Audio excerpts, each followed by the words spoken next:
भारत का एक और तैयारा गिर गया और अब जो भारत का तैयारा गिरा है ये एयर शो के दौरान गिरा। जो दुबई एयर शो होता है, बहुत बड़ा एयर शो होता है, उसमें भारतीय जंगी तैयारा एक गिर के जो है वो तबाह हो गया।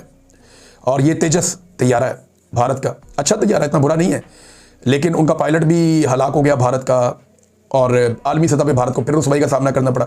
दुनिया भर के पायलट बताते हैं तैयारे ऐसे उड़ते हैं, इंडियन पायलट बता रहे हैं काफ़ी अरसे से तैयारे ऐसे गिरते हैं।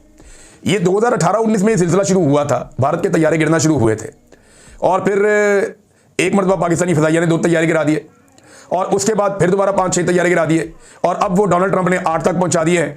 एक तैयारा ये भी गिर गया। पूरी दुनिया को पायलट ये बताते हैं कि जनाब तैयारे उड़ते कैसे हैं। भारतीय पायलट जो है वो ये बताते हैं कि तैयारे गिरते कैसे हैं। मेरे ख्याल में कोई राहु काल आ गया है इंडियन एयरफोर्स के ऊपर और उन्हें इसका ख्याल रखना चाहिए। इनके तैयारे ऐसे गिर रहे हैं जैसे दूध पीते बच्चे के दांत गिरते हैं और इनको सारे पंडित अपने इकट्ठे करने चाहिए और इकट्ठे करके कुछ तरीकाकार निकालें।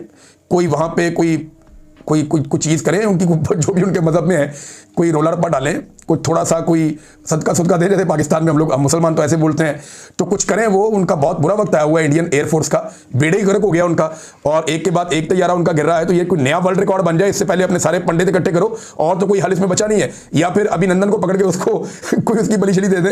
ये मैं अजरा मजाक बात कर रहा हूँ, लेकिन अभिनंदन से ये सिलसिला जो है वो शुरू हुआ और उसके बाद अभिनंदन ने ऐसे चक्कर लगाए हैं भारतीय एयरफोर्स के और मुख्तलिफ दफातर के जैसे वो बहुत बड़ा हीरो है और सारे उससे मुतासिर होकर अब तैयारे गिरने के मिशन पे लग गए। अगर तैयारा गिराने पे इतनी इज्जत मिलती है जितनी अभिनंदन को मिली है, तो अब सारे अपना अपना तैयारा ऐसा लगता है गिराने के चक्कर में है। भारत